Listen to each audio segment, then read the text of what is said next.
आप देख रहे हैं समाचार एजेंसी ऑफ इंडिया में साइन न्यूज। सनातन धर्म के अनुसार जब घर में किसी बच्चे का जन्म होता है उसके 6 दिन या फिर 6 माह के बाद छठी का पर्व मनाया जाता है। ऐसे ही भगवान श्री कृष्ण के जन्मोत्सव के ठीक 6 दिन बाद उनकी छठी का पर्व भी बहुत ही धूमधाम से मनाया जाता है। इस साल की श्री कृष्ण जन्माष्टमी की बात करें तो गृहस्थ लोगों ने 26 अगस्त को मना लिया है। वहीं वैष्णव संप्रदाय में 27 अगस्त को मनाया गया। भगवान बाल गोपाल की छठी भी देश भर में धूमधाम से मनाई जाती है। श्री कृष्ण की छठी भगवान श्री कृष्ण के जन्म के 6ठे दिन मनाया जाने वाला एक महत्वपूर्ण धार्मिक पर्व है। यह उत्सव न केवल कृष्ण भक्तों के लिए बल्कि भारतीय संस्कृति के लिए भी अत्यंत महत्वपूर्ण है। आइए इस पर्व के विभिन्न पहलुओं पर विस्तार से चर्चा करें। आइए सबसे पहले बात करते हैं भगवान श्री कृष्ण जी के जन्म की। भगवान श्री कृष्ण का जन्म द्वापर युग में मथुरा नगरी में हुआ था। उनके जन्म की कथा अत्यंत रोचक और प्रेरणादायक है। कंस, जो मथुरा का राजा था, ने अपनी बहन देवकी और उनके पति वसुदेव को कारागार में बंद कर दिया था। कंस को यह भविष्यवाणी हुई थी कि देवकी का 8वां पुत्र उसका वध करेगा। इसलिए कंस ने देवकी के सभी बच्चे को मारने का निर्णय लिया। लेकिन जब श्री कृष्ण का जन्म हुआ तो वसुदेव ने उन्हें गोकुल में नंद बाबा और यशोदा के पास पहुंचा दिया। द्वापर युग में मथुरा नगरी में कंस के अत्याचार से पीड़ित होकर देवकी और वसुदेव के 8वें पुत्र श्री कृष्ण का जन्म हुआ था। उनकी रक्षा के लिए वसुदेव ने उन्हें गोकुल में नंद बाबा और यशोदा के पास पहुंचा दिया था। छठी का पर्व इसी पौराणिक घटना से जुड़ा हुआ है और यह कृष्ण के बाल्यकाल की याद दिलाता है। कब है श्री कृष्ण की छठी 2024? आप यह बात बेहतर तरीके से जानते हैं कि हर साल भाद्रपद मास के कृष्ण पक्ष की अष्टमी तिथि को श्री कृष्ण जन्माष्टमी का पर्व मनाया जाता है। ऐसे में देश भर में जन्माष्टमी का पर्व वर्ष 2024 में 26 और 27 अगस्त को मनाया गया। ऐसे में छठी 6 दिन बाद मनाई जाएगी। बता दें कि इस साल श्री कृष्ण की छठी 1 सितंबर को मनाई जाएगी। श्री कृष्ण की छठी पर बन रहे शुभ योग। जानकार विद्वानों का कहना है कि इस साल श्री कृष्ण छठी के दिन आश्लेषा और मघा नक्षत्र के साथ परिग और शिव योग भी बन रहा है। इसके साथ ही सूर्य सिंह राशि में ही विराजमान होंगे और चंद्रमा भी इसी राशि में आएंगे। ऐसे में इस अवधि में कान्हा की पूजा करने से कई गुना अधिक फलों की प्राप्ति हो सकती है। आइए बताते हैं कि आखिर क्यों मनाई जाती है भगवान श्री कृष्ण की छठी। छठी श्री कृष्ण के आगमन की खुशी का उत्सव है जो भारतीय संस्कृति में महत्वपूर्ण है। हिंदू मान्यताओं के अनुसार किसी घर में बच्चे के जन्म के 6 दिन बाद छठी मनाई जाती है। माना जाता है कि इस दिन षष्ठी देवी की पूजा करने से बच्चा का अच्छा स्वस्थ रहता है। षष्ठी देवी को बच्चों की अधिष्ठात्री देवी माना जाता है। उनकी कृपा से राजा प्रिव्रत के मृत पुत्र को पुनर्जीवित किया गया था। इसी के कारण बच्चे के जन्म के 6 दिन बाद छठी पूजा की जाती है। आइए अब बताते हैं कि श्री कृष्ण छठी कैसे मनाएं। जानकार विद्वानों के अनुसार छठी के दिन लड्डू गोपाल की पूजा की जाती है। इस दिन ब्रह्मा मुहूर्त में उठकर स्नान करना चाहिए। चौकी पर लाल या पीला कपड़ा बिछाकर भगवान को विराजमान करें। इसके बाद लड्डू गोपाल को पंचामृत से स्नान कराएं और नए वस्त्र स्थापित करें। इसके बाद भगवान को पीले चंदन या रोली का तिलक लगाएं। साथ ही फूल माला भी चढ़ाएं, दीपक जलाएं और आरती करें। माखन मिश्री और कही चावल का भोग लगाएं। इसके बाद लोगों में प्रसाद बांटें। अब भगवान से जीवन में सुख समृद्धि की वृद्धि के लिए प्रार्थना करें। ऐसे करें लड्डू गोपाल की पूजा। जो लोग कृष्ण छठी की तैयारी कर रहे हैं उन्हें पूजा से पहले सभी तैयारी संपूर्ण कर लेनी चाहिए। कृष्ण छठी के दिन सुबह स्नान आदि करने के बाद मंदिर की सफाई करें और फिर लड्डू गोपाल जी को पंचामृत से स्नान कराएं।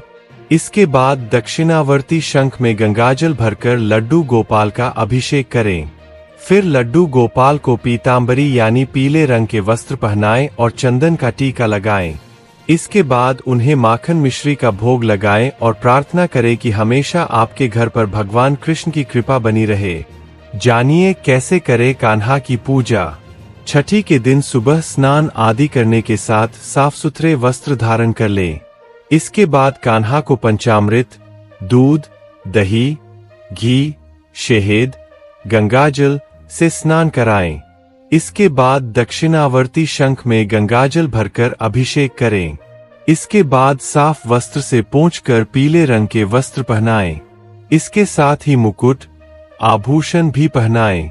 फिर पीला चंदन का टीका लगाएं और फूल, माला चढ़ाएं। इसके बाद भोग में माखन मिश्री या फिर कोई अन्य मिठाई खिलाएं। थोड़ा सा जल चढ़ाने के बाद घी का दीपक और धूप जला दें। इसके बाद श्री कृष्ण को उनके नाम जैसे लड्डू गोपाल, ठाकुर जी, कान्हा, नंदलाला जैसे नामों से पुकारे। अंत में आरती कर ले। जानिए भगवान श्री कृष्ण की छठी की कहानी। आप सभी जानते होंगे कि माता देवकी द्वारा कृष्ण को जन्म देने के बाद उनके पिता वसुदेव जी उन्हें गोकुल में नंद बाबा के घर बारिश में एक टोकरी में छोड़ आए थे। जब कंस को पता चला कि उसका 8वां भांजा जो उसे मारेगा पैदा हो चुका है और गोकुल में है, तो उसने राक्षसी पूतना को भगवान श्री कृष्ण को मारने का आदेश दिया। कंस ने पूतना से कहा कि मथुरा और गोकुल के आसपास रहने वाले उन सभी बच्चे को मार दो जिनका जन्म पिछले 6 दिनों में हुआ है। पूतना ने कंस के निर्देशानुसार ऐसा ही किया। जब माता यशोदा को इस बात का पता चला तो वह बहुत डर गईं और अपने बेटे को राक्षसी पूतना से बचाने के बारे में सोचने लगीं। इस कारण वह कान्हा की छठ मनाना भूल गईं। जब कान्हा 1 वर्ष के हुए तो माता यशोदा ने उनके जन्मदिन पर गोकुल के लोगों को आमंत्रित किया, लेकिन गोकुल की महिलाएं कहने लगीं कि अभी तक कृष्ण की छठ नहीं मनाई गई है, तो उनका जन्मदिन कैसे मनाया जाएगा। इसके बाद बुजुर्गों और ब्राह्मणों ने उन्हें कृष्ण की छठी की पूजा उनके जन्मदिन से 1 दिन पहले करने की सलाह दी। सभी की सलाह मानकर मां यशोदा ने कान्हा के जन्मदिन से 1 दिन पहले कृष्ण की छठी मनाई। जानिए छठी का क्या महत्व होता है। श्री कृष्ण जी की छठी का पर्व उनके जन्म के 6ठे दिन मनाया जाता है। इस दिन को विशेष रूप से इसलिए मनाया जाता है क्योंकि यह दिन उनके जीवन के पहले संस्कार का प्रतीक है। इस दिन लड्डू गोपाल भगवान श्री कृष्ण की विशेष पूजा अर्चना की जाती है और उन्हें नए वस्त्र पहनाए जाते हैं। श्री कृष्ण की छठी का महत्व केवल एक धार्मिक अनुष्ठान तक ही सीमित नहीं है। यह पर्व बच्चों के स्वस्थ जीवन और दीर्घायु की कामना के साथ माता पिता के प्रेम और समर्पण का प्रतीक है। यह पर्व कृष्ण के जीवन के आरंभिक संस्कारों को याद दिलाता है और भक्तों को उनके जीवन से प्रेरणा लेने का अवसर प्रदान करता है। हिंदू मान्यताओं के अनुसार जब किसी घर में नवजात बच्चे का जन्म होता है तो उसके 6 दिन बाद छठी मनाई जाती है। इस दिन षष्ठी देवी की विधिवत पूजा की जाती है और अच्छे स्वास्थ्य की कामना की जाती है। आपको बता दें कि षष्ठी देवी संतान की अधिष्ठात्री देवी है। उनकी कृपा से राजा प्रियव्रत का मृत पुत्र पुनर्जीवित हो गया। यही कारण है कि छठा दिन इस देवी की पूजा का है। छठी पूजन के मंत्र। नमो देव्य महादेव्य सिद्धिय शांतिय नमो नमः। शुभाय देवसेनाय षष्ठी देव्य नमो नमो। वरदाय पुत्रदाय धनदाय नमो नमः। सुखदाय मोक्षदाय षष्ठी देव्य नमो नमः। श्री कृष्ण की छठी भारतीय संस्कृति में एक महत्वपूर्ण स्थान रखती है। इस पर्व के अवसर पर विभिन्न सांस्कृतिक कार्यक्रमों का आयोजन किया जाता है। भजन, कीर्तन, नृत्य और रासलीला इस पर्व के प्रमुख आकर्षण है। रासलीला कृष्ण और राधा की लीलाओं का मंचन इस पर्व का एक अभिन्न अंग है। श्री कृष्ण जी की छठी का पर्व सामाजिक दृष्टि से भी महत्वपूर्ण है। इस दिन लोग अपने परिवार और मित्रों के साथ मिलकर इस पर्व को मनाते हैं। इससे सामाजिक एकता और भाईचारे की भावना को बल मिलता है। आधुनिक समय में छठी के बारे में कहा जा रहा है कि आज के समय में छठी का त्योहार परिवार और समुदाय को एक साथ लाने का एक माध्यम बन गया है। यह पर्व बच्चों को भारतीय संस्कृति और धर्म से जोड़ने का एक अवसर प्रदान करता है। भोग और प्रसाद के बारे में जानिए। इस दिन भगवान श्री कृष्ण को विशेष प्रकार के भोग लगाए जाते हैं। इनमें मक्खन, मिश्री, फल, मिठाई आदि शामिल होते हैं। मक्खन का भोग विशेष रूप से महत्वपूर्ण होता है क्योंकि श्री कृष्ण को मक्खन बहुत प्रिय था। पूजा के बाद इन भोगों को प्रसाद के रूप में भक्तों में वितरित किया जाता है।